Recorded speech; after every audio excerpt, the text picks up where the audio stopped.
Set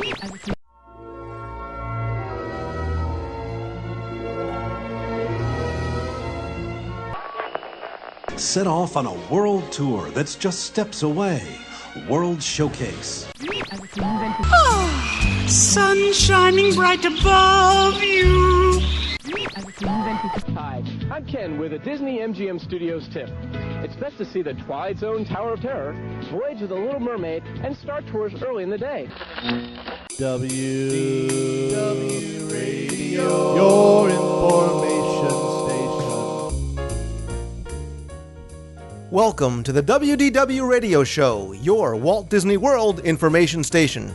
This is show number 28 for the week of August 19th, 2007. I'm your host, Lou Mangello, and I want to thank you for tuning in once again.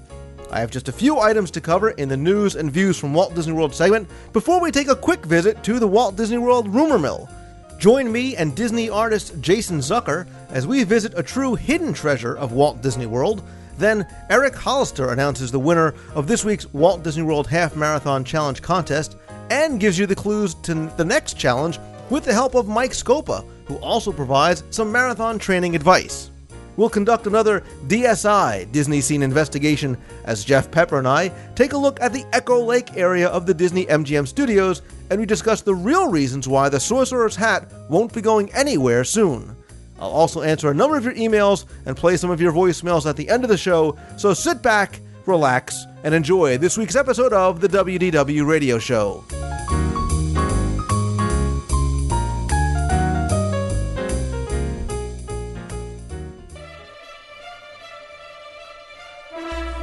And now, a WDW Radio Show News and Views Report.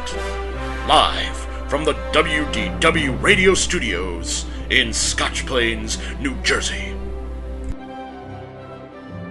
Not a whole lot of news coming out of the Walt Disney World Resort this week, but there were a couple of things of note that I did want to mention. First, Disney's Caribbean and Pop Century Resorts have initiated a new test program over at Typhoon Lagoon.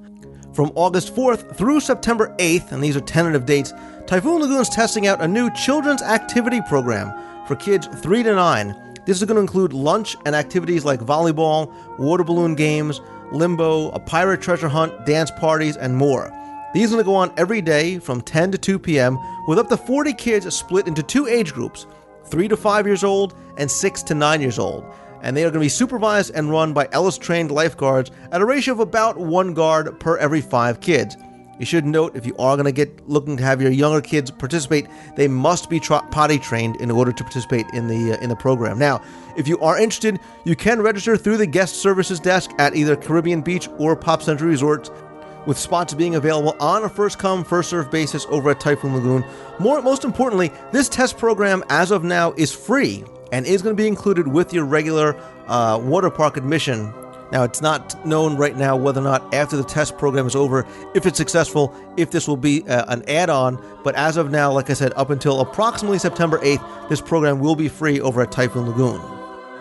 I'm being told that SpectroMagic's parade has a minor change that showed up earlier this week, as the glowing faces of the trumpeters on one of the floats have been replaced with new masks, and actually not masks at all, as it appears as though there's actually just using face paint instead of these actual glowing masks on top of their heads.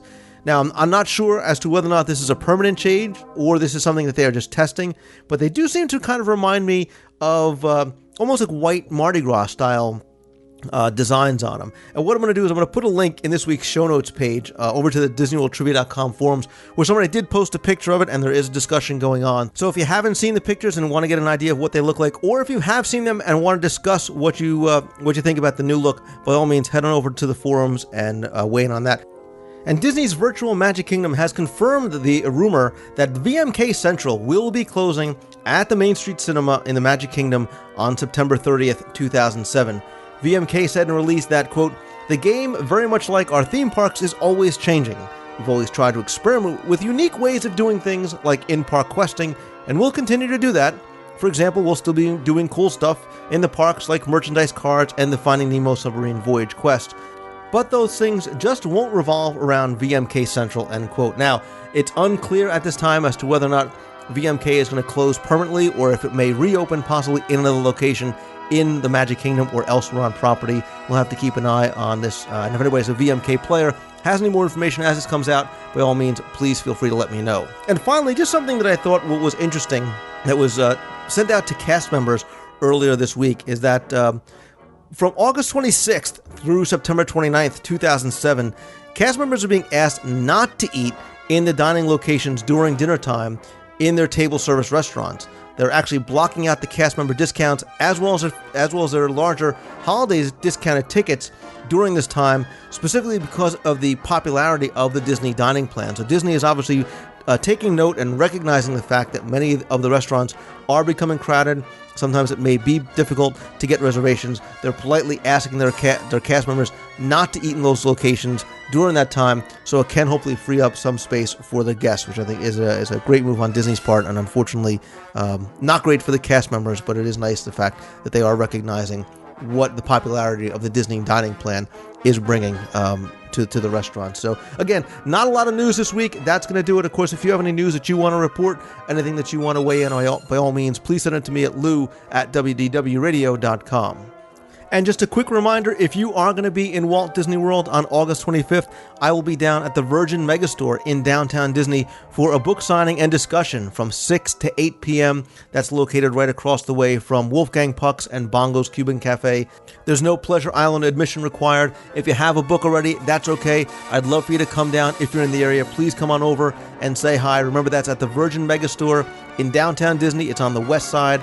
That's Saturday, August 25th. Again, that's from 6 to 8 p.m. If you have any questions, you can shoot me an email. Otherwise, hope to see you there.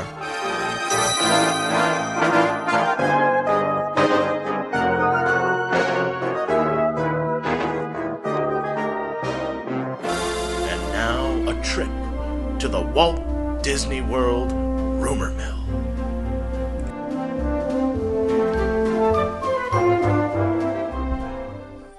Just a couple of very quick things to touch on in this week's visit to the Walt Disney World rumor mill. First, it appears as though some more details may be coming out about the Haunted Mansion, including some pictures that have appeared on pins of what the staircase may look like, as well as the new portrait hallway. It looks as though the staircase will have effects on the left and right side, including multiple staircases as well as floating candelabras.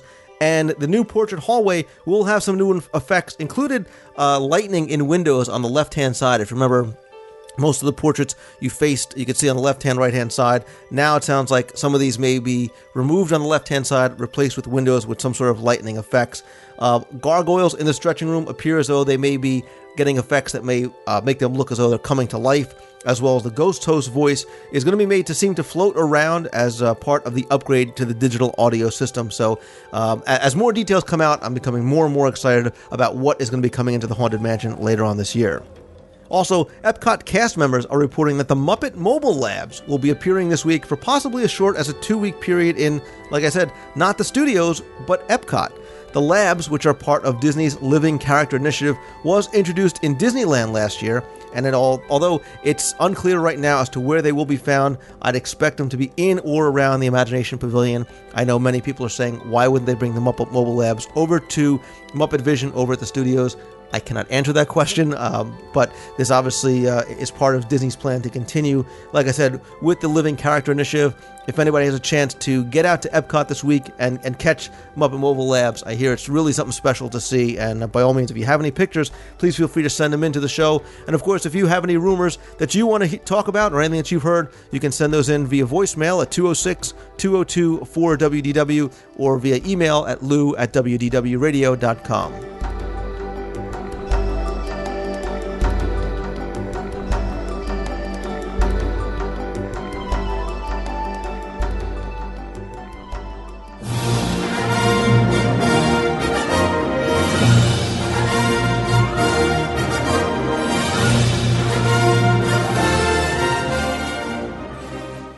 As you may have heard me mention over the past couple of shows, the WDW radio show was fortunate enough to be nominated by our listeners for the Best Travel Podcast of 2007 over at podcastawards.com. Well, it gives me great pleasure to announce that thanks to all of your support and your votes, it was announced last week that the show did in fact win the award, and to say thank you alone would really not be articulating my sentiments and appreciation enough. I also have to say that I really want to share this with Jeff, and everybody who contributed to the show, whether they were a guest or a listener that sent in an email or called the voicemail or posted in the forums. It's really a testament and a thanks to each and every listener, and I'm really, really humbled and by this, and I'm very grateful for this, and I want to thank everybody for their help, including all of my fellow Disney podcasters out there who have always been supportive of me, and many of us have become friends over the past couple of years. I also really want to give a special mention and congratulations to Jeff from Houston. He's the host of The Meandering Mouse. He's also the founder of the DPN. He was also nominated in this category, and it really was an honor just to be placed in the same group as he was. I also want to give continuing best of luck to Ricky over at Inside the Magic. He was nominated in the Best Produced category, but unfortunately has to wait until the end of September to find out the results in that category. But of course, I hope for the best, and I also have to say thank you, because I know she's listening, to my incredibly supportive and very patient wife and my family. She's always been so encouraging of everything that I'm doing, even when she sees me mixing and editing at 3 a.m., because she knows just how important the show is to me. And more than anything else, this award really is something that I hope will eventually benefit the Disney community as a whole, and hopefully turns on a whole new group of people to the many great Disney podcasts out there, not just mine, because there's a ton of other really, really good shows out there. And I think podcasting really has evolved and it's matured in a very, very short period of time. And I hope that this award will serve to prove that what we're doing really is kind of like a legitimate form of media, and that we present it with hopefully professionalism and integrity, and most of all,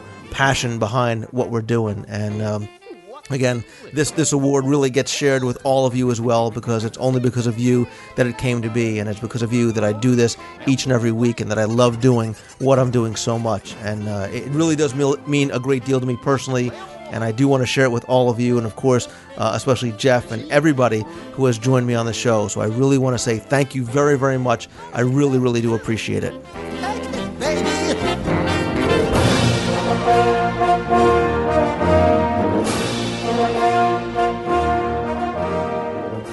Hi, this is Cindy. Hi, this is Ray, and we are the Bare Necessities. We're here to congratulate Lou Mongello for winning the award for the Best Travel Podcast of 2006 for Mouse Tunes. Wait, Cindy, it's not 2006 and it's not Mouse Tunes. It's Best Travel Podcast for 2007 for the WDW radio show. I was wondering why you wanted to call him. I mean, that was last year. I don't know why you wanted to congratulate him for an award that he got last year. Well, he won the award last year. He won the same award for a different show. He does two shows? Last year. No, they discontinued the Mouse Tunes show. So he won the same award for a different show consecutive years. Well, congratulations. But I think I know what his secret is. Oh, what's that? Well, it's the fact that he produces 2-hour shows. So what we're going to do to try to win the award for next year is we're going to start doing 3-hour shows. There is no way. Yeah, we can... 3-hour shows. That's his secret. We'll win for sure. No. We can't do a 3-hour show, Ray. It's no. It's not the length of the podcast, but the quality of his work that he was awarded this award for. Well, whatever it is, Lou, congratulations. Congratulations, Lou. I couldn't think of a better person it could go to. I know all the hard work you do, and you've helped us out and a lot of other communities out, and just all-around good guy. Lou, we applaud your show and applaud you, and congratulations. And we give your award a necessity. Yep, you're a big necessity there. Well, I almost said big guy, but he's not quite as big as we are. Anyway, congratulations, Lou, and keep cranking them out. I still think we're going to do 3-hour shows. That's got to be the secret. There's no way that we could do 20 minutes worth of work in 3 hours, right? What are we going to do? This dining 3-hour show. It don't matter. Experience was great. It don't matter. It's going to be 3 hours, and that's it. What are we going to do?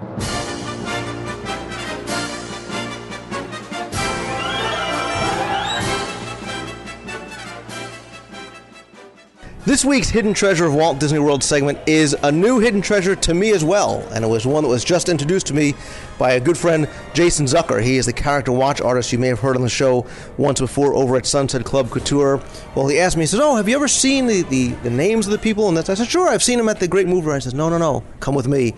And we went into the queue of the Magic of Disney Animation, sometimes another hidden treasure, Walt Disney World, depending on what they're doing in there. But there's a little area off to the side, right and before you enter the actual animation building, and there are three of the handprints and signatures of people, very different from what you see in front of the Great Moves Ride Racing. Why don't you go ahead and tell everybody what we have in front of us? Well, we actually have some animators and also animation directors here. Mark Davis, of course, who created Tinker Bell, and is behind many, many characters. Also Ward Kimball, who was an animator for many years, a big train enthusiast, actually got Walt involved again in trains. And, of course, Ollie Johnson and Frank Thomas, Frank and Ollie, as they're sometimes called, who created memorable characters. I mean, just to name a few, Rufus the Cat, the Dalmatians from 101 Dalmatians, Prince John, Robin Hood. I mean, the list goes on. And we have their handprints here. Also, Ken O'Connor and also Ken Anderson, who were animators and then became directors of films of the late 60s like Jungle Book and Robin Hood. And we even had Ward Kimball here, who drew a little sketch of Mickey Mouse. And their hand. There's another hidden Mickey right here. There's another hidden Mickey right here. It's Mickey Mouse, drawn by Ward Kimball himself, May 1st of 1989, which is when the studios opened, I believe. So, yeah, their handprints are here, and you can put your hands in them, and they also have the pencils that they used to write their names. They're also inside the cement. It's a nice little treasure to see, and something that you really won't see unless you visit the Disney Studios in Burbank, California, because their handprints are there in the Disney Legends Plaza. But this is something they did a while back, and it's just a nice little treasure to have right here at our animation exhibit. I think this is awesome because it's in such an area that guests probably never come to. I had no idea this even existed, and to see, we all know Mark Davis and Ward Kimball, and I think the thing that's really neat about these two that is different than the other handprints you see in front of the theater are the pencils. There's something I think that's just it's very it's really special. It's really neat that they've done that, and this is a nice, quiet little out of the way spot that I think guests would never have occasion to come down to. Yeah, and like I was telling you before, I used to, on my break times, I used to bring my canvases and paint down here sometimes, just to be in this nice little shaded area, and just to have these guys here, their images of their handprints and all that here makes it kind of extra special that we're in their presence. They were here, and they left such a mark on our company, and really created characters that we still draw today, which is very special. Well, so often when I do these hidden treasure segment, I talk about things that people walk by, they may not realize. This truly is hidden because it is so far removed from normal guest traffic areas, where I suggest you come by, just take a look at it. I'll put some pictures up in the show notes, but you should come by and take a look next time you go and visit the Magic Disney Animation. Even if you don't see the show, you can kind of walk past the queue and go right down here. So, again, Jason Zucker, watch artist over at Sunset Club Couture. Thank you very much. You made my day today. You introduced me to a true new hidden treasure. My pleasure. Thank you very much. Always happy to help.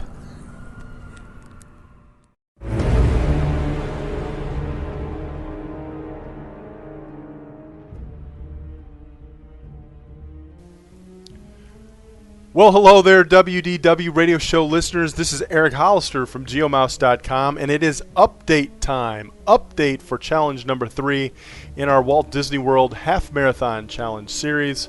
We want to thank everybody for all their submissions over the last week and a half. It was great seeing the level of participation. We had some great photos submitted, and it's always good being able to relive the magic through other people's photos and other people's stories.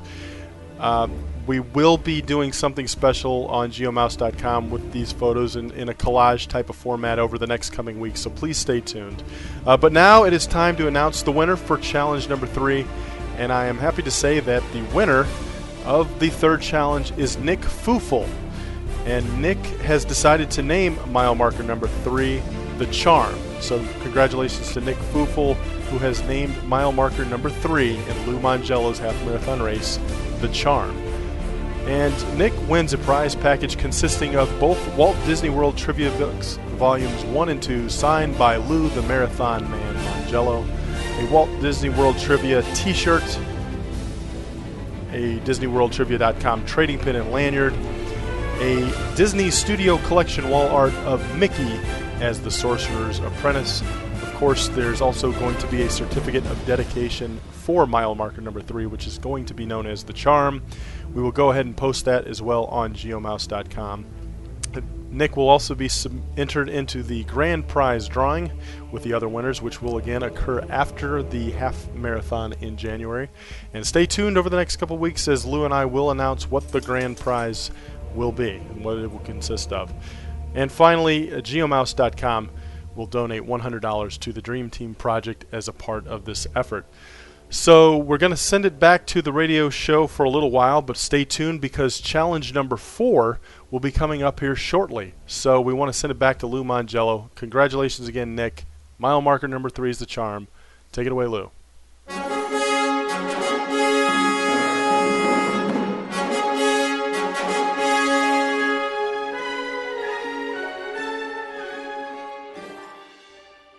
In honor of the recent announcement by Disney of the impending name change from the Disney MGM Studios to Disney's Hollywood Studios, we want to do another Disney scene investigation of another area of the studios, and that's Echo Lake, because Echo Lake and the things that surround it are filled with fun movie and character references.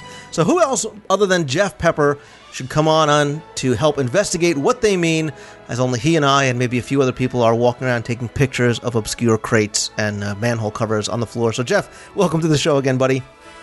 Hey Lou, thanks for having me back, and we're going to have some fun here digging around. Yeah, this is a lot of fun because if you're a fan of the movies, especially some of the movies from the golden age of Hollywood, you really, if you walk by, I'm sure you've picked up on a lot of these references. But let's talk about where we're making reference to first. If you go down Hollywood Boulevard, and as you approach the hat, you make a left, you'll see Min and Bill's Dockside Diner on the shores of Echo Lake with Dinosaur Gertie on the other side. And don't worry, we're going to talk about Gertie herself too. But what do you say we talk about the diner first and what it is and what it references?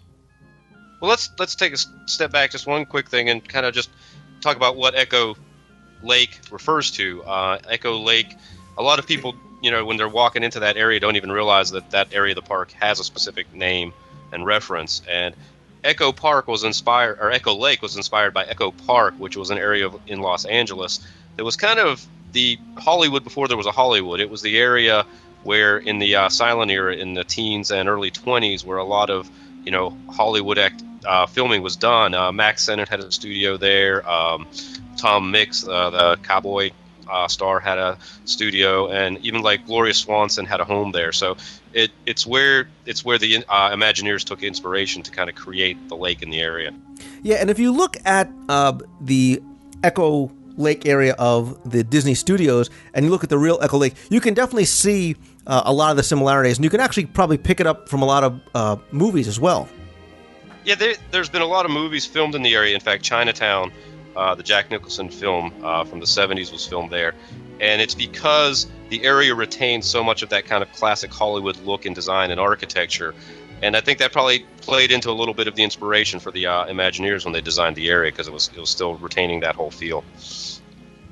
Yeah, and that's one thing. It definitely has that very kind of early 20s, early 30s kind of look and feel to it.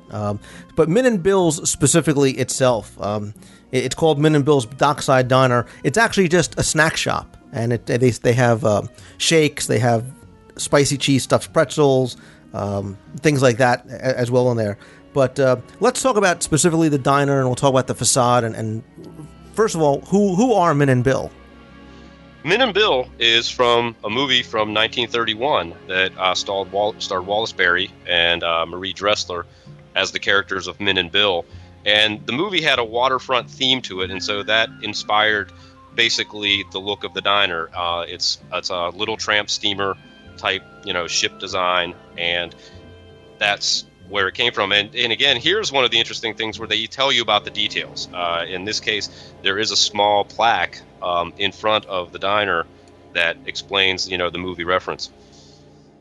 Yeah, and it's very interesting that they chose, like you said, and the location for a number of reasons, because I think the name makes reference not only specifically to the movie, but the choice of putting it on this old kind of tramp-style steamer is something that you probably would have found in that area around that time, where it would be kind of, it's called the California Crazy movement, where you have, buildings shaped like hot dogs or donuts or whatever. Here you have a snack shop that's in the tramp steamer. But it also, and maybe this is a bit of a stretch, it's called Min and Bill's because it's a kind of place where a lot of locals would go, a lot of regulars would go, where everybody would know the owners by first name. And if I could really, really stretch it here, it almost kind of makes a very vague Disney reference, because all of the cast members, as you know, wear name tags. Even the CEOs are called by their first name. Right. All right, so it was a stretch, but I was really trying to... But then that takes you right there when you talk about California Crazy, that architectural style. That takes you right over to Gertie the Dinosaur, which is exactly more even so than the Min and Bill's and the Tramp Steamer. Just is 100% that wacky kind of facade-based, just crazy architecture that became very famous in Southern California. Right, and a lot of people, especially younger people, have no idea who Gertie is. They don't know if it's just a character that was made up. But she's actually very, very important, not only to MGM, but to the Disney company and to the entire film industry, because of who she was and what she was able to accomplish in the field of animation. Really kind of being that first animated, really, really animated character that was fluid and expressive and so much more. Yeah, Gertie is just basically a benchmark in the history of animation. Winsor McCay created Gertie the Dinosaur. He was a famous comic strip artist that then went into animation. And Gertie the Dinosaur goes back to 1914, and it was remarkable on a number of levels, because what Winsor McCay actually did was, at least in bigger venues, he toured with the film, and he would actually go up on stage, and he animated the film in such a way that it made it look like Gertie was interacting with him. Like, he would have her do tricks, and he would basically interact with the film itself. So it was very groundbreaking in a number of ways, but it's really seen, as you mentioned, even especially important to, with the Disney company's history in animation, it's the roots of animation. It was one of the hallmarks, and like I said, when you go back, I mean, this is 15 years before, Mickey and Steamboat Willie. Yeah, and he did, very, very, relatively to today's standards, very simple tricks like running the film in reverse to make it look as though Gertie would drink the entire lake and then spit it out, which obviously also is the reason that she is where she is, because there was a scene in the film where Gertie drinks up a lake and then spits it right back out again. Yeah, they definitely tie it into the original film. Again, some of the things that are just probably so overlooked by the casual guest, but very, very deliberate in what Disney was doing. But one of the fun parts about this area, and again, we were talking about making these references to classic Hollywood movies, are the crates back on the opposite side of the lake, right in front of Min and Bill's Dockside Diner. Yeah, I don't know what it is. I've done quite a few blog posts on it, and a few of the other bloggers out there have done them as well. Imagineers just love to paint things on crates. Every park, Magic Kingdom, Animal Kingdom, I think the only exception might be Epcot, and probably in World Showcase there's a few crates hanging around there as well. But it's just, they love to play games with crates. And here there are some ones that are very, very obvious, very evident, and a couple ones that might be a little bit more obscure. Yeah, we got the first one I got here is the one that's George Bailey, and that's Bedford Falls, New York, and that's being sent to George Bailey from Wainwright Enterprises. And that might be a little tricky for some, although it's become more famous in probably the last 15 to 20 years, and that's the reference to the movie It's a Wonderful Life that starred Jimmy Stewart. And he played the character of George Bailey. It was, kind of famous for its Christmas themes. And in the movie, one of his best friends was a gentleman named Sam Wainwright. And if a lot of folks are familiar with it, where, George goes back and sees what life would be like without him, thanks to a guardian angel. And the town at the end comes to his aid to bail him out because had lost money or whatever. And Sam Wainwright was one of the guys that basically wired him as much cash as he needed. So there was that direct connection on that crate itself. Yeah, and there's another one there that I really like, and I also have a question to you about because you might know better, and that is a shipment from the Rosebud Sled Company to Charles Foster Kane, and that obviously makes reference to Citizen Kane. But if you look at the address very carefully, it says Xanadu Compound, Gulf Coast, Florida. Now, Xanadu was supposed to be the fictional estate of Charles Kane. Is that was that something? Is Xanadu spelled correctly? Is it spelled incorrectly? Because it's spelled with an O at the end. Oh, I didn't catch that. No, it's I think they might be incorrect then, because to my knowledge, but I would have to go back and watch the film. I never caught that detail. Xanadu was just the traditional Xanadu of the poem Xanadu to Kubla Khan.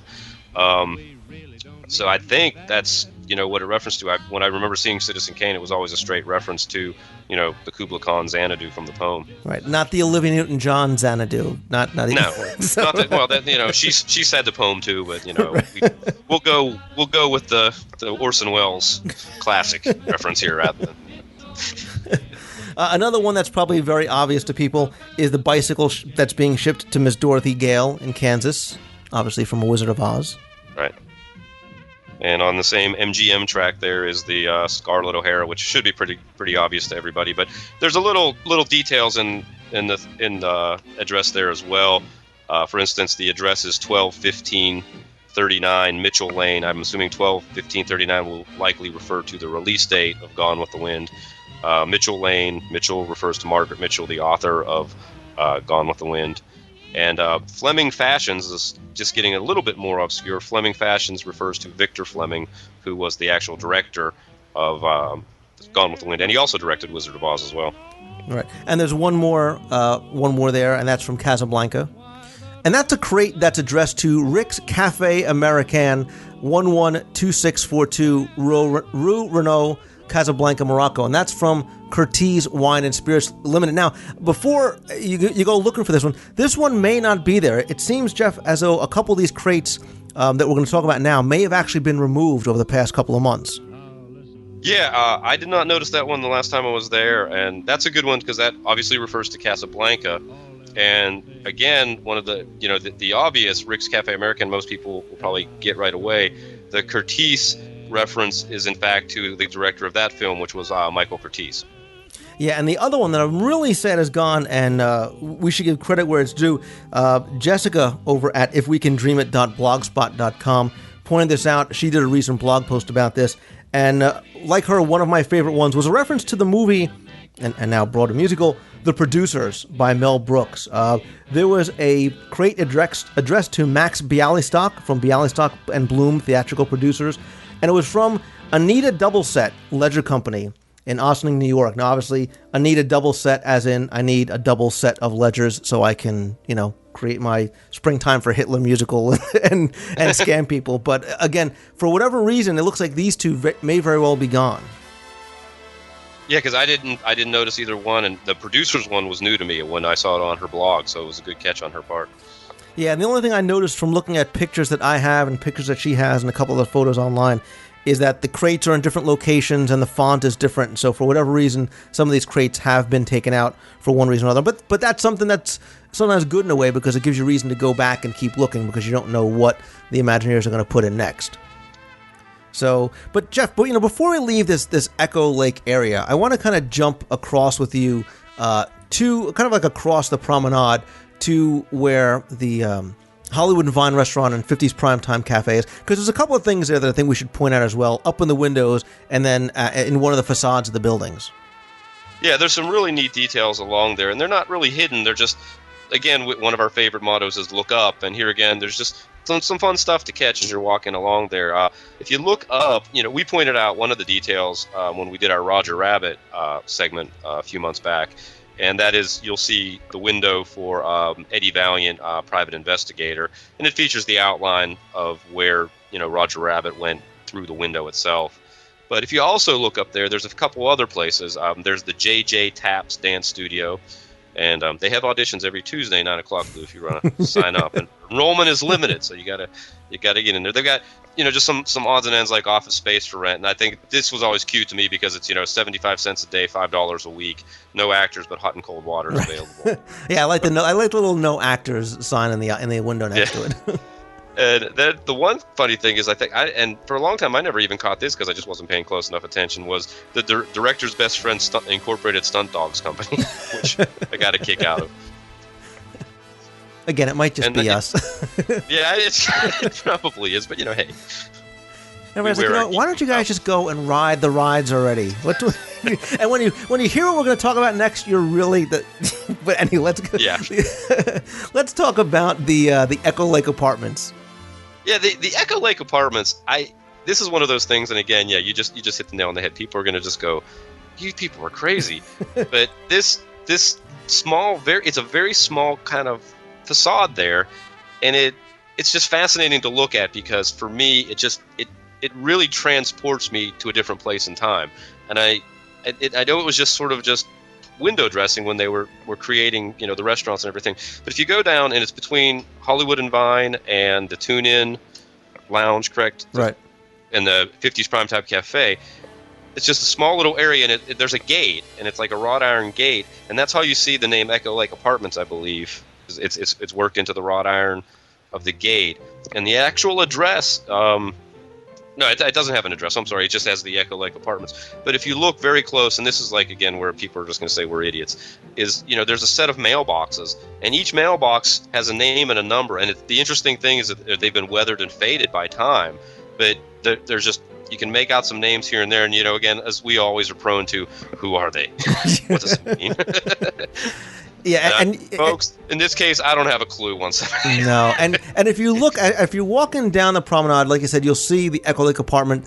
You'll see it's kind of this Spanish mission-style building right next to the Tune-In Lounge. Very different kind of architecture right next to each other. And you don't see the mailboxes. You have to really walk up to the gate, look to the right, because the mailboxes are embedded in the blue building. That's the Tune-In Lounge, and it's a very old-style mailbox. There's maybe 10 in there, and I've spent way too much time taking close-up photographs. Yeah. Right. So, and I'm writing down, room 201 is Bear and Quinn. Okay, invariably I come home and I'm Googling. I'm like, there's got to be a connection. And then I hear Dave Smith from the Walt Disney Archives in the back of my mind going, Lou, sometimes a mailbox is just a mailbox. They very well may have picked this up and thrown it in there and not actually done anything with the names. Well, see, I swear on that. Room apartment 106 says TV Kink, whatever that means. Hey, listen, I try and keep a family-friendly podcast. Yeah. But just real quick, too, before this reminded me of another spot, and nearby, but not in that same row, if you kind of go over, kind of just opposite where Min and Bill's is there, it's sort of the backside of the Keystone Clothier's store that's on Hollywood Boulevard. On the opposite side, there's facades there, and one of the facades there is actually 540 Echo Park Drive, and it's very funny because you have a business on the first level, which is the Glamour Salon, and then there's a directory on the side of the building there, and it's for 3 dentists that have offices on the second floor, and the 3 dentists are C. Howie Poom, Ruth Canal, and Les Payne. Again, people are like, why don't you guys just ride the rides already? What are you doing taking pictures of that and writing it down? But I agree with you. I love these little details and the fact that the Imagineers took the time to put this kind of stuff in there. And, when we were talking about the mailbox, it made me think, we'll have to cover this on a completely separate DSI at one point, but we'll talk about the streets of America and some of those side streets and the facades and the buildings and the different stores that are in there and a lot of little antiques and artifacts are in there, because I've gone crazy sometimes trying to figure out what some of those things are or where they came from. Yeah, there's the one that I particularly like. There's the funeral parlor. Right. And there's as you said, that's for another day. And that's got trivia question written all over it. So. Yeah.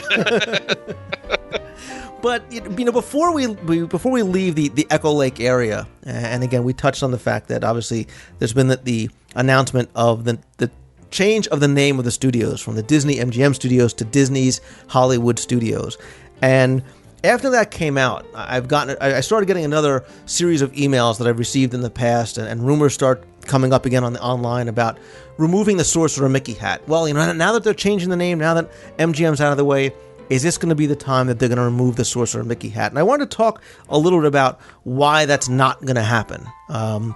This is something that was brought up to me a while back. I've kind of started to do my research on it and had this confirmed from some other people. And so the hat placement was very, very intentional. It was very deliberate that it was where it was at the end of Hollywood Boulevard, and very intentional that it in fact blocked the Chinese theater facade. And why is that, Lou? Well, thank you very much, Jeff. You're welcome. We're getting the timing thing down.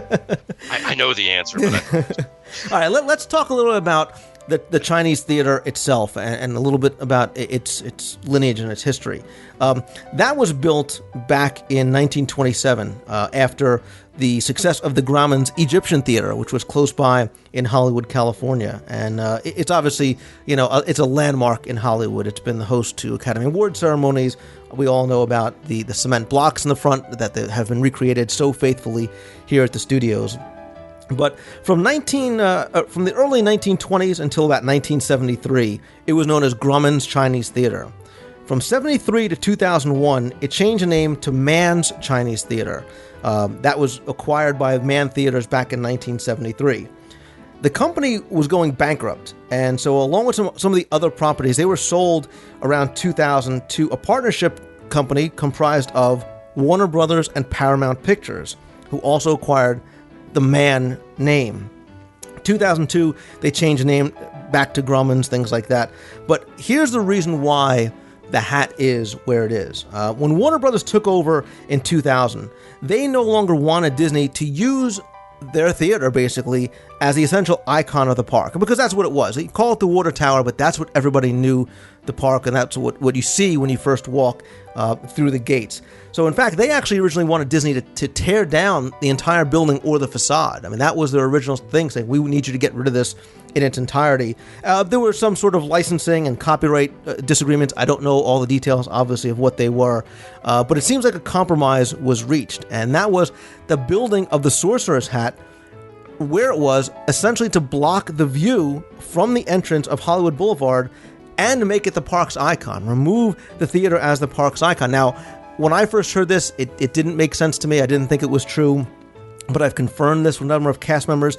More importantly, I've been able to talk to a number of artists from the company and from the Disney Design Group, and spoke actually to another artist who I'm going to have on the show in a couple of weeks, who's done some work that was commissioned by Disney, and he was specifically instructed not to have any shots that included the theater in it. He was told any shots, for example, down Sun. He has got a painting of Hollywood Boulevard with Mickey at the end, the Sorcerer Mickey hat, and he had the top of the theater. He was told he needed to remove that. He could not have anything referencing the theater behind the hat. And if you look very carefully, even the location of the PhotoPass photographers are very carefully determined, and they've kind of been instructed to, take the pictures in such a way and use such an angle to include the hat, but to be sure to eliminate the theater behind it. And if you look, try and go find a pin with a theater on it, or a T-shirt with a picture of the theater on it, and you just can't do it. And that is actually the reason why. Now, the interesting thing is, though, when you mentioned that, then the only real memory I have recently of a reference to the theater is on the garbage cans. There is a silhouette on the garbage cans that I believe references the theater, and it's the garbage cans that are kind of along Hollywood Boulevard, Sunset Boulevard, that say, help keep our city clean. And I wonder if Warner Brothers and those folks didn't catch that. Are they still, I mean, have you seen them recently, or are they? On the last trip, yeah. I went through my, geek garbage can picture taking phase. Quit laughing. Well, even I'm going, God, man, this guy's a geek. But well, I smell research trip in my future now. God, now next time I go down next week. Calling the nerd a geek. Yeah, I know. I'm gonna have to take pictures of it. But yeah, that like I said, that's something that's been confirmed. I thought it was very, very interesting. So I think any rumors about the hat being removed, the hat being moved to another section of the park, are wholly untrue, barring any sort of change in either the ownership of the theater or Disney being able to work out some of these copyright and licensing agreements. So. And if we want to put a little spin on things, we talked about the California crazy architecture with Min and Bill and Gertie. You can kind of apply that to the hat. The hat would be very much along those lines. So in that regard, it's not quite the aesthetic conflict that was created with the wand over at Spaceship Earth. I mean, there is a degree that you can see a kind of aesthetic history to that with the California crazy stuff. Right. I mean, some people find the hat, patently offensive, basically. I don't have a problem with it. being the purist that I am, that I love the view down Hollywood Boulevard and seeing the theater at the end. Absolutely. It's something that I miss. Was I surprised when the hat went up, where it went up? Did I think maybe it was a temporary thing? Yes. But I do like it, and I think it makes a very good icon for the park. And I like the reference, like you said, to that kind of California crazy movement as well. And more than anything, the reference to Fantasia. Exactly. And I'm looking forward to see what they're doing with the enhanced lighting effects. They're supposed to come later on this year that we'll probably see around Mousefest. And really, they could just bring the wand over because it's all from Fantasia. That's right. Please don't call, don't write. I was kidding. That's Jeff Pepper at. He said it, folks, not me. Kidding. He's the guy taking pictures of garbage cans. Okay. Yeah. But hey, yeah, I'm not the only one. Jessica, we were talking about, she does too. Okay, so there's two, or maybe three of us. I have pictures of garbage cans too, but so yeah, and then like I said, I don't think the hat is still subject of much debate, and did it change the landscape? Yes, but so there's our Disney scene investigation of Echo Lake and the surrounding area with a slight tangent onto Hollywood Boulevard and talking about the Sorcerer Mickey hat. Again, like Jeff said, look up, look down, look around. Make sure you take the time, even if you're just sitting, taking a rest, because everything there, other than maybe those mailboxes at the apartments, has a reason and has a story behind it. And there's a lot of really, really good stuff, especially over at the studios.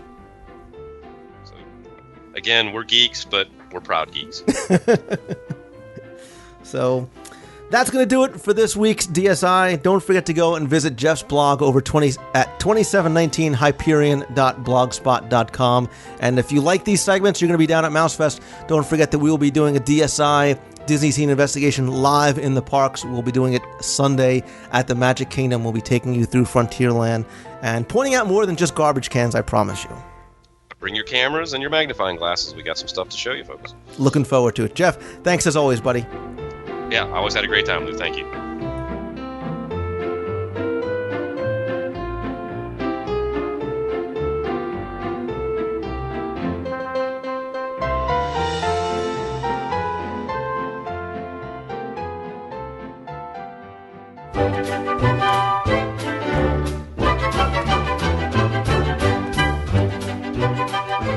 I still have a lot of your email and feedback to get through, so let's go ahead and start off this week with an email from Joanna, who writes, Lou, I was recently at Walt Disney World in Orlando and rode through It's a Small World. As we were floating through, I looked down in the water and saw all the coins that have been thrown overboard for a wish. What happens to all the money that's tossed into the water? Does it get cleaned out? And if so, where does the money go? I've searched the web and have had nothing. I've also asked someone who works for Disney, and I have several friends searching. Thanks for your help, Joanna. Joanna, thank you very much for that great question. It is one that I get pretty often. If all the money that's collected from water-based attractions like that, as well as fountains, etc., throughout the property, is collected and does go to a charitable organization. Now, for a number of years, it was known as Disney Hand, and actually some of the fountains around property have little plaques explaining that the money does go to Disney Hand. Now I believe it's called Disney's Worldwide Outreach. And again, it still does the same thing. They're still the number one wish granting for children who have life-threatening medical conditions through the Make-A-Wish Foundation. They do about 5,000 of those a year. They also give them trips on Disney cruises. They support children's hospitals. They do they do Toys for Tots, all kinds of charitable things, even some specifically to the Orlando area. If you go to DisneyHand.com, it'll redirect you to the new Disney Worldwide Outreach Program. I don't know exactly when the name changed, but again, the mission of the organization still remains the same. Our next email is a tip, and this comes from DMoore89, who writes, Lou, first of all, congratulations on the podcast award. I'm trying to catch up on all the shows, and right now I'm on show number 8. On this show, you talked about dining plans and said that many people complain that they get too much food. I'm not sure if you've ever talked about this, but on our last trip, we stayed at Pop Century and discovered we could use our snack options at Everything Pop to get a free lanyard and pin. Keep up the good work. Well, thank you very much for the tip. It's actually something I did not realize. I didn't know you could actually use your snack credits for merchandise. But for people who maybe don't get to use them all or don't want all the snack options, it's a great way to use it without letting it go to waste. Miku78 wrote in and said, Hey Lou, I was just wondering, what night do you think would be a better or less crowded night to go to Mickey's Very Merry Christmas Party? November 12th, which is a Monday, or November 15th, which is a Thursday? I'll have my father-in-law and husband just being drugged there by myself and mother-in-law, and most significantly, my 3.5-year-old twin boys. She goes on to say that her concerns are about doing this so early in the week to tire out the boys at the beginning of the trip, and the other is the amount of people that may be extending their Jersey week stay, which is the week before, to attend, and that driving up the attendance. Thank you very much for the advice. P.S. I need to make this trip great, easy, and fun for the men so it'll convince them to go in the future. My mother-in-law and I are already talking about a Disney cruise. Well, thank you for the question. And you're basically asking about should you go on a Monday night for Mickey's Very Merry Christmas Party or the Thursday night, the 12th or the 15th. Based on the crowd calendars I checked over at touringplans.com, Monday night is a 5, Thursday night is a 6. Notwithstanding that, I still probably would have suggested going on a Monday night. I just think it will be less crowded. I wouldn't worry about any holdovers from Jersey Week the week before. For those of you wondering what Jersey Week is, traditionally the first, second week of November is when all the New Jersey schools have off for teacher conferences, etc. So a lot of people go down to Walt Disney World during that week. It does increase the crowds. Again, I don't think they'll be carrying over to that Monday because everybody will be back in school. And finally, if you're concerned about the trip being easy, great, and fun for the men, I think that you're doing exactly what you need to do to make that happen. You're going at a great time of year. The weather is wonderful. The crowds are very light. You're taking them to the Christmas party. I think they're really going to enjoy themselves, and I wouldn't have to worry about them wanting to go back in the future. Next email comes from Melissa Sullivan, who writes, Lou, I just finished listening to your latest episode and love the segment on the music. When I went back to Disney a few months ago, most memories I recalled were based on music. You can imagine my sadness when I found out Listen to the Land was no longer played. At least my last visit about 10 years ago informed me of the loss of Veggie Fruit. Anyway, I was wondering if there were any websites that offered streams of Disney music. Perhaps someone has a station with all the music from the parks. I can only imagine how enjoyable that would be to get me through the day. Sadly, all the cassettes we had from back in the day are long gone, so being able to listen online would be amazing. Thanks for the great segment, Melissa. Melissa, thank you. I'm glad you really enjoyed it. And again, you're a testament to the fact that what we were saying is true, is that the music is so important to people and so subjective, yet it's something that really you carry from the parks. But to answer your question about websites that offer streaming music, I'll have to point you over to my friend Mike Newell over at mouseworldradio.com. He has a number of channels of Disney music. Some are free, some are paid through Live 65. It's really wonderful. A lot of the tracks that he'll play throughout the day and the night are timed just right. So, for example, you might hear Illuminations at 9 o'clock at night, just as if you were standing at Epcot. So again, that's mouseworldradio.com. Another question about the Seven Wonders comes from Brian, who writes, Lou, I just started listening to your show recently and really like the history segments you do with Jeff Pepper. I'm a huge Epcot fan, so I really enjoyed your discussion about the Epcot that never was a few months back. However, you've referred to a Seven Wonders segment you did previously on Spaceship Earth. Could you please let me know which episode that might have been? I've been downloading and listening to bits and pieces of your previous shows and can't seem to find it. Thanks again. That comes from Brian. Brian, thank you for the email. And yeah, I did cover the very first of the Seven Wonders on the old Mouse Tune show. That was from January 7th of 2007. But I can tell you that I will be redoing the Spaceship Earth as not only part of the Epcot retrospective series, but as one of the Seven Wonders of Walt Disney World with Jeff Pepper on this show sometime in the next couple of weeks or months. So definitely stay tuned for that. John Thompson writes in asking me to please solve a mystery for him. And he says, Lou, I've heard you mention the Stallport area of Walt Disney World, and for the life of me, I cannot figure what you were talking about. I've even asked a few cast members where this was, and they had no idea. To refresh your memory, you said it might have been a possible location for a fifth park. I'm a big Walt Disney World guy and know just about everything, but so help me, this one has me stumped. Please solve the mystery for me and a bunch of others too. Thanks so much. Keep up the good work. And that again is from John. John, thank you. I did make reference to a Stallport in the rumor section not too long ago. There was a long-standing rumor for a while that the Stallport, and I'll explain to you what that is, may have been the location of a new resort, not necessarily a new theme park. It looks like it's going to be used as a staging area for some of the construction equipment for the construction of the new contemporary tower. Now, what and where is the Stallport? Well, it's Stall, S-T-O-L, port, and Stall stands for short takeoff and landing. And yes, I'm talking about an actual runway, because there is a runway that was built, although it's no longer used, on Walt Disney property. And if you've been to Walt Disney World a number of times, you've actually passed it, you've probably seen it and don't even realize. Because as you go through the main gate to get into the Magic Kingdom parking area, you can go either off to the left to the main parking, or you can go straight ahead towards Wilderness Lodge, the Contemporary and Polynesian, etc. Or off to the right, as you pass through that gate, you'll see a large open area there. That's actually the location of the stall port. And again, this was a very small airstrip that was used at some point when the Magic Kingdom first opened, when it was being constructed. There were a lot of rumors that surrounded it, whether or not it was just used for celebrities or Walt Disney's plane, things like that. There's also rumors that as planes land on the airstrip or are taking off, that the bumps in the road may cause the plane's tires rolling over the pavement to play zippity-doo-dah. However, the area has not been used for that for a long time. And you should note that it was never used for large aircraft or commercial aircraft. There were some small planes that landed there from time to time. And yes, it was used sometimes by celebrities. Jim Nabors, who played Gomer Pyle, and kids are saying, who the heck is Gomer Pyle? Anyway, Jim Nabors was really big way back when. He's actually flown in there. There have been some smaller planes that have come in for construction and whatnot. It was used very, very briefly by a company called Shawnee Airlines for quick trips back and forth to and from the Orlando airport. But that was really the extent of it. And if you go onto Google Earth or Google Maps, I'll put a picture up in the show notes so you can see exactly where it was, exactly where it is in relation to the Magic Kingdom and the Magic Kingdom entrance.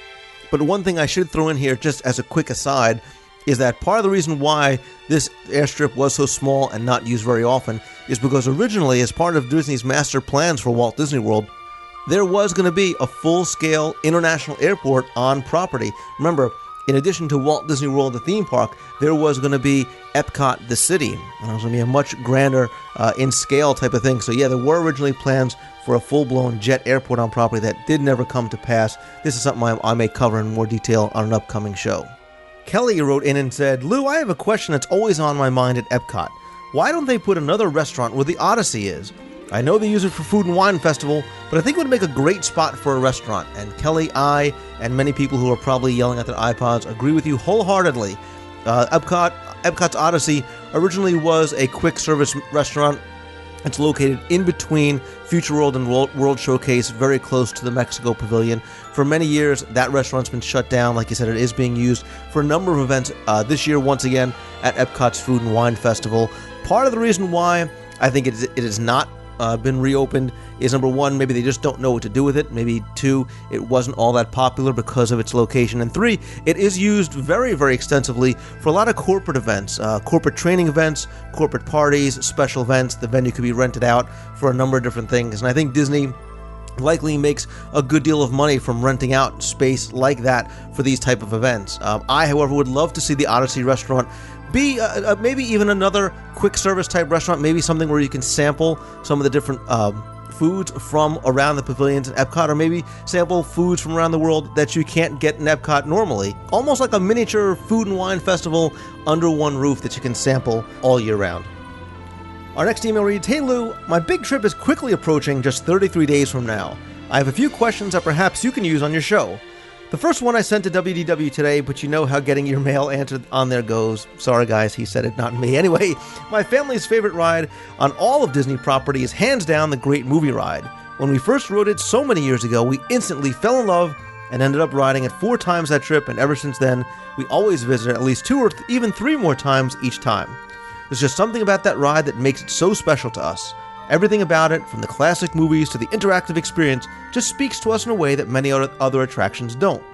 Imagine my surprise that when becoming a Disney podcast junkie that so many people apparently find it outdated or even boring. I would cringe if they ever made any drastic changes to the ride or the experience it delivers, but in what ways might they consider making it new again besides adding a gaudy sorcerer hats to its exterior? Next question, sort of long, sorry. The presence of certain films and characters in the parks seems to dominate over so many others. Pixar and Princesses come to mind, and I know a Ratatouille restaurant in the France Pavilion is inevitable.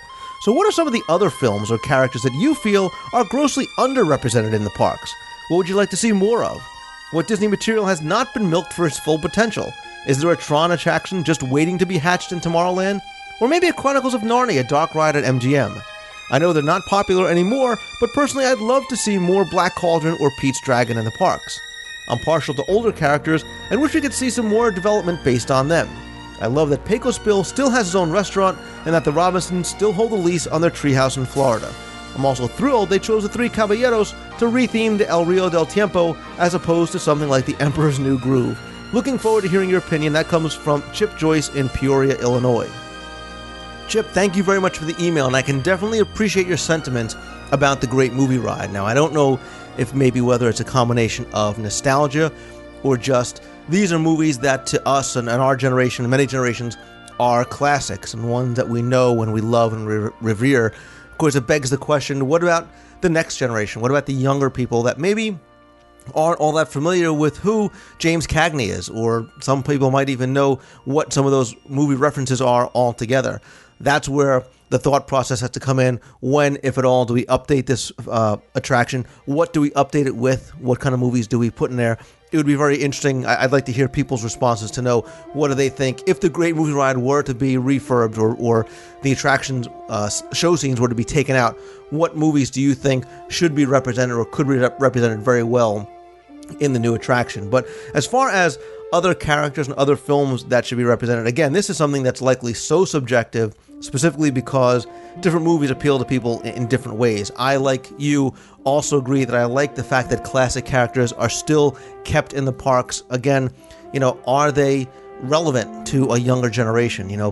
Kids today might want to see more from films from the late 90s and early 2000s. They may want to see more Nightmare Before Christmas or Stitch, or yes, some of the Pixar films, or Winnie the Pooh. I, like you, like I said, I like a lot of the older movies, whether people today would even know, some of the kids today would even know who they are or what they are, and would they be profitable for Disney? Would it make sense to put in a, Herbie the Love Bug attraction if nobody knows who Herbie the Love Bug is, but they obviously know who Lightning McQueen is? But again, this is something that I would like people to weigh in on. I'm going to start a thread in the forums over at DisneyWorldTrivia.com. I'll link to it from the show notes page for this week over at WDWRadio.com. Weigh in, tell us what other attractions, what other movies you'd like to see have attractions or shows made into over at the parks, or what do you think maybe some of the classic characters that are, or classic films that should be brought in as well. Colin Brown from Michigan writes in and says, Lou, I want to tell you how much I enjoy your podcast. I don't make to Disney World often, but at least I can keep up on things by listening to your show. I've heard of and read about a club that exists in the Magic Kingdom of Disneyland called Club 33. I'm wondering if such a club exists in the Magic Kingdom of Disney World, or why they decided not to incorporate the club into the Magic Kingdom when they designed the Florida project. Also, have you ever been inside the club, and can you tell us something about it? Thanks again for your awesome show, and keep up the good work. Again, that's from Colin. Colin, thank you for the email. Like you said, Club 33, as we all know, is a private club out in Disneyland. There is no such club in Walt Disney World. There's been urban legend for a long time about something called a Club 71, things like that. There is nothing like that in the Magic Kingdom or anywhere else on property. Part of the reason why was because Club 33 was originally designed and developed when Walt Disney was still alive for Disneyland. It was going to be used for special events and VIPs, things like that. But again, while there are no members-only clubs like Club 33, there are many, many venues all around the Walt Disney World property that are used for special events, for VIPs, for corporate lounges, etc. Finally, I'm going to answer about 10 emails here with a single response because a number of you have emailed me specifically about recommended reading or books that I like or enjoy about Walt Disney World. For example, Craig Wheeler wanted to know about some books about Walt Disney World and its history, how the parks have changed through the years. David Jacobson wanted to know about some other behind-the-scenes books or books about Imagineering, while some other people asked about hidden Mickeys, how to become an Imagineer, whatnot. What I'm going to do, rather than recite all the books here, is I'm going to put a few links up in the show notes. One, I had done an article about Disney books that I recommended that I enjoyed, specifically about the company and about Imagineering. They're like the Walt Disney Imagineering Guide, specifically by the Imagineers. The Imagineers also put out 2 other books that are out of print, I believe, right now, called The Imagineering Way, Ideas to Ignite Your Creativity, and The Imagineering Workout, Exercises to Shape Your Creative Muscles. There's also a number of books that I have in my collection that I refer to all the time. Again, many of these might be out of print, but I'm going to include as much information as I can. I'll put all these up in the show notes. A few of the other notable books that I really enjoy is Since the World Began, Walt Disney World, The First 25 Years by Jeff Curdy. That came out in 1996. It's also out of print, but you can find those online. I like John Hench's Designing Disney book, the Designing Disney's Theme Park Architecture of Reassurance book, as well as Beth Dunlop's Building a Dream Art of Disney Architecture book. All very, very well done. A lot of great pictures, a lot of history in those books. I'd also suggest looking online from either used booksellers or on eBay for a lot of the souvenir books that used to come out in Walt Disney World. There's Walt Disney's Epcot Center. There's Walt Disney World's 20 Magical Years. They used to come out with these hardcover souvenir books. Great way to look back to see what the parks looked like at different stages throughout history. Of course, Charlie Ridgway's book called Spinning Disney World has a great personal reference and a lot of personal history about working with Walt Disney and the creation of the theme parks. Very, very well done. Charlie's been on the show, and that's a book I really enjoy. I'm going to put a list of these up in the show notes for this week. Again, some of these are out of print, so they are very difficult to find, but if you look hard enough and keep checking places like eBay and some of the used booksellers online, you may be able to find them from time to time. Again, I still have many, many of your emails to get to. If you haven't heard from me via email, I promise I will get to your emails on the show as soon as possible. But please, keep the emails coming. You can send it to Lou at WDWRadio.com. You can also call in and leave a voicemail question if you like. You can call 206-202, the number 4, WDW. Again, thanks for your email and your feedback.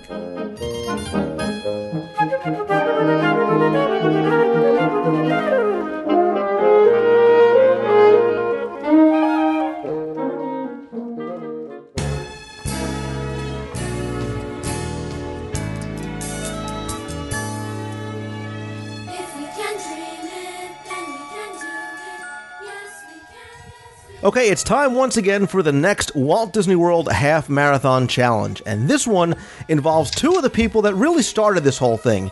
The first is Eric Hollister from geomouse.com. He's the man that came up with the idea for the challenge and provides so many of the prizes for this.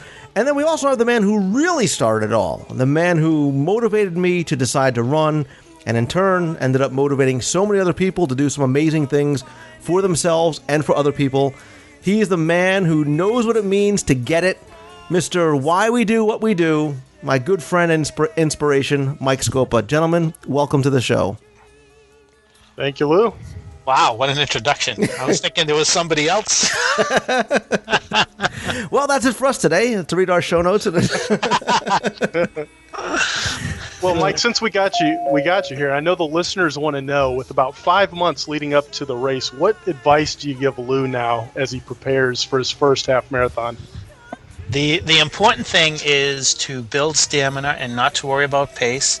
The important thing is to have a focus on what you need to do. Actually, breaking it down into months or weeks of with goals for each week and for each month, I think is the best way to do it. If you look too far ahead, it becomes very overwhelming. But if you say to yourself, next week at this time, I want to be at this level, I think that works very well. I think that taking tiny steps, making little progress, is very, very important at this point, because after a month, after 2 months, you look back and you say, wow, I've come a long way. And I think that's the key, to remain focused and not look too far ahead right now.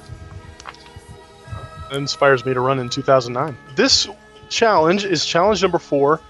And we're bringing on Mr. Scopa to help us out in this challenge. And many of you who listen to WDW today, starring that clever comedian, the lover of dinosaur, Matt Hodgeberg, knows that the shows typically open with an attraction quote. So, Mike, I'm going to let you give a quick intro on what this week's challenge will be.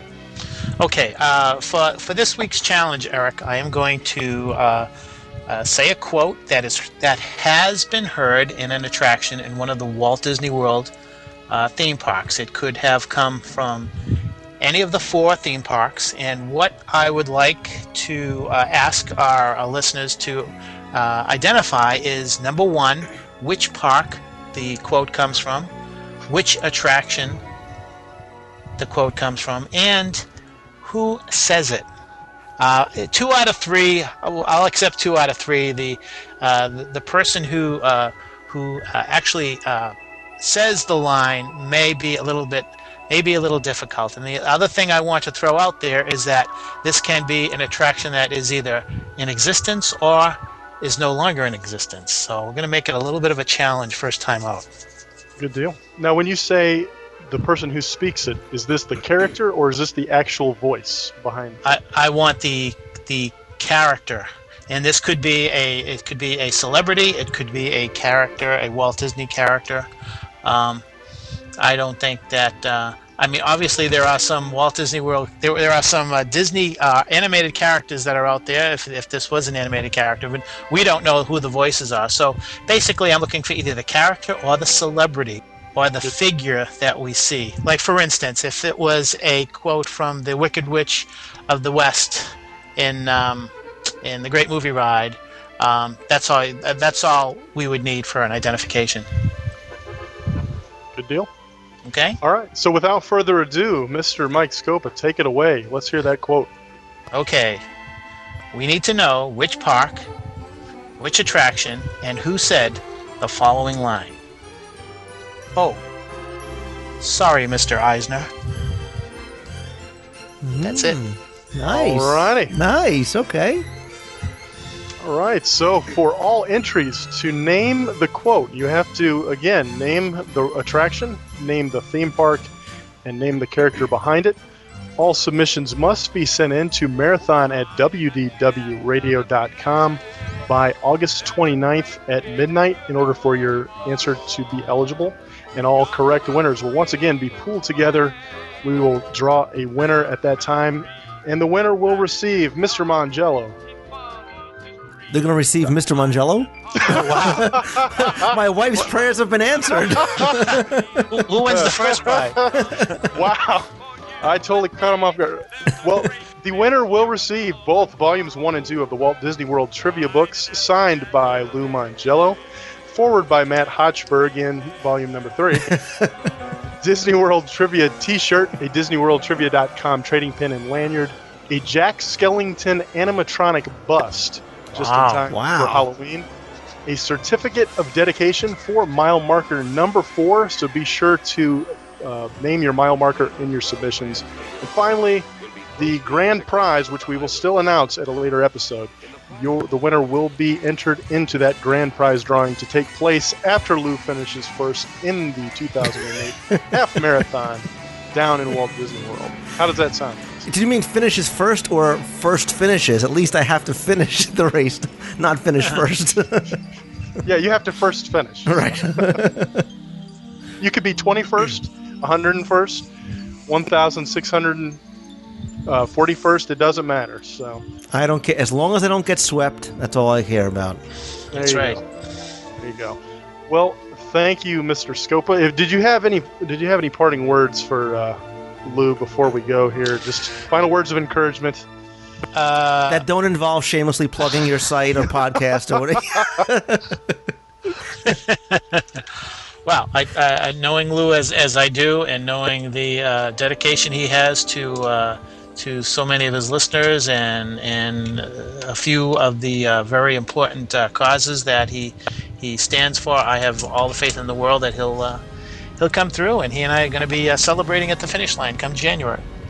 Awesome deal. Well, we want to say thank you again. We definitely appreciate your help in this challenge. And for all those listening out there, this is obviously to continue to raise money for a great cause, the Dream Team Project. On geomouse.com, we will donate $100 per challenge. We'll also put the link up on geomouse.com, and I know that Lou has it up on both of his pages and in his show notes. So that continues to be the focus, at least on my end, to help them fundraise and have fun while doing it. So, guys, thank you both very much for coming on the show. Thank you, Eric, for all that you're doing. Mike, of course, thank you for all your support. I really do appreciate it, buddy. Hey, thank you for letting me be part of this, Lou. I really appreciate this. WDWtoday.com. I had to plug for you. Yay. Thanks, guys. All right, thanks.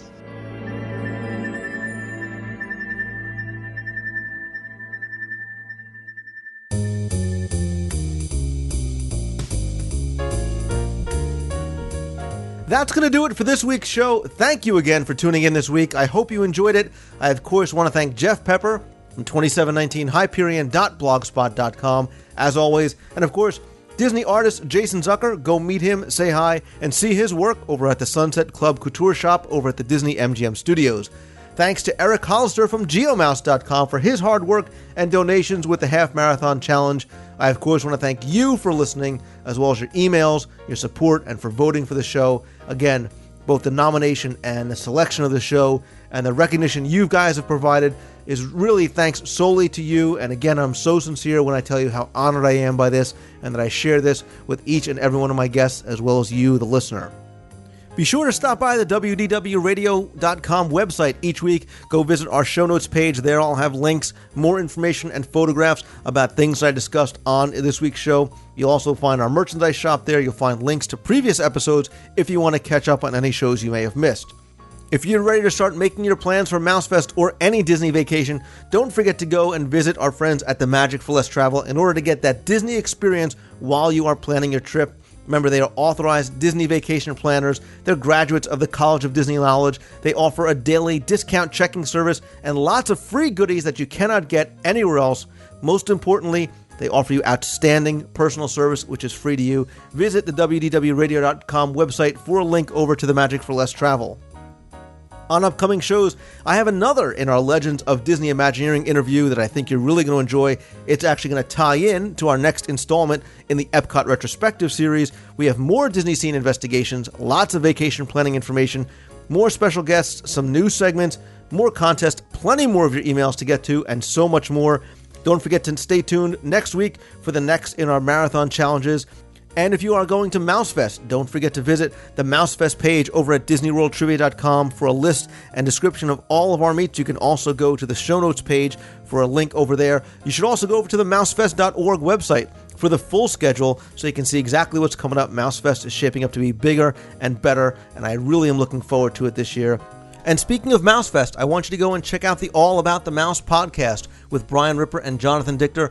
I was on the show with them last week. We talked all about MouseFest, talked about the event, talked about what's going on this year, as well as my events they're going to be planning. If you're a first-timer or if you've been there before, you should definitely go and check that out. And also last week, I was on Mouse Guest Weekly with Eric and Dan. We did a roundtable discussion with our good friend Matt Hochberg and one of their listeners, Thomas. We talked all about armchair Imagineering for Star Wars. We talked about some of our ideas, some changes that we'd maybe like to see in the future, changes that we'd hope to see in the future, maybe just some blue sky Imagineering on our part. It was a lot of fun, something I think you'd really enjoy. Again, that's mouseguest.com. Check out their podcast as well as their site and their forums, all they have going on over there, including the launch of the final version of the Mouse Guest site where you can register and subscribe and kind of virtually tour all the parks starting with the Magic Kingdom. So again, that's allaboutthemouse.com and mouseguest.com. Of course, don't forget that I want the show to be interactive, so email me at lou@wdwradio.com. There you can send in your questions, comments, idea topics. You want to be part of the show? Send me an idea. Who knows, maybe you can get on the air. You can also get on the air by calling the voicemail anytime at 206-202-4WDW. And by all means, please come by our fun and very friendly forums at DisneyWorldTrivia.com for discussions about all things Disney. If you like the show, reviewing us in iTunes, digging the show, and of course, spreading the word is very much appreciated. Thank you again so much for tuning in this week. Thank you for all your votes and support for the Podcast Awards. I really do appreciate it. I appreciate you listening this week. Have a fantastic week. See ya!